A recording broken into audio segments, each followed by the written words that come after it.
Assalamu alaikum wa rahmatullahi ta'ala wa barakatu ‘yan uwa musulmi, da fatan mun lafiya. Insha Allah yau za mu yi ɗan bayani akan yin magani da zaitun.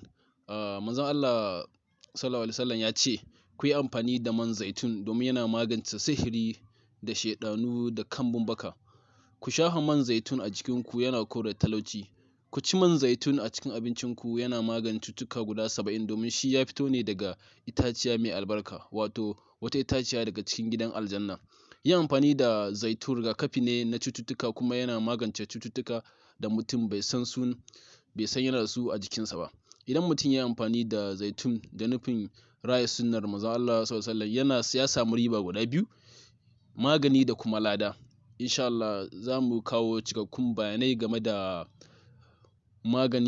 yin magani da zaitun insha Allah. Kafin nan in kai sabon zuwa ne ko ke ‘yar uwa sabon zuwa ne wannan kafa tamu, muna buƙatar da Allah da ku daure ku yi subscribe, ku yi liking sannan ku tura ma sauran ‘yan uwa musulmi domin su ma su amfana insha Allah. Mun gode.